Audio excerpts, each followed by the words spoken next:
60 degree செய்தி. இன்று சீர்காழியில் விடுதலை சிறுத்தைகள் கட்சியினர் புரட்சியாளர் டாக்டர் அம்பேத்கர் அவர்களின் சிலைக்கு மாலை அணிவித்து மரியாதை செலுத்தினர். இந்திய அரசியலமைப்பு சட்டத்தை வழங்கிய அண்ணல் டாக்டர் B.R. அம்பேத்கர் அவர்களின் நினைவு நாளான டிசம்பர் 6ஆம் நாளை முன்னிட்டு விடுதலை சிறுத்தைகள் கட்சியினர் மயிலாடுதுறை மாவட்டத்தில் அவரது திருவுருவச் சிலைகளுக்கு மாலை அணிவித்து மரியாதை செலுத்தினர்.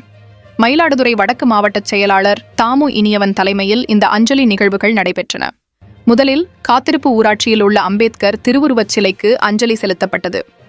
இந்த நிகழ்வுக்கு காத்திருப்பு ஊராட்சி விடுதலை சிறுத்தை கட்சி பொறுப்பாளர்கள் கலை, மனோகர், கலியபெருமாள், திருமூர்த்தி, முத்தழகன், சுபாஷ், சத்யராஜ், மகேஷ், கார்த்தி, கிளிவளவன், ஜெயக்குமார், செல்வகுமார், முத்து, மாதவன், கார்த்தி, கமல் ஆகியோர் முன்னிலை வகித்தனர்.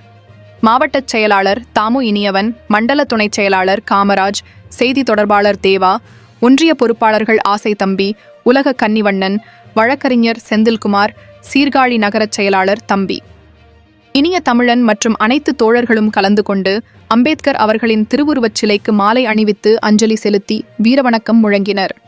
இதைத் தொடர்ந்து சீர்காழி புதிய பேருந்து நிலையத்தில் அமைந்துள்ள அம்பேத்கர் சிலைக்கும் விசிக நிர்வாகிகள் மற்றும் தோழர்கள் மாலை அணிவித்து மரியாதை செலுத்தினர்.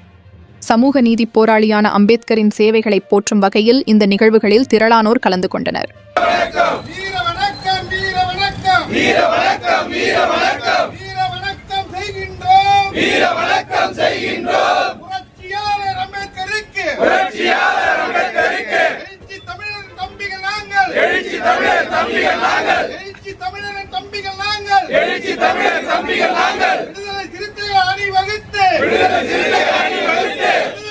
வீர வணக்கம் செலுத்துகிறோம்.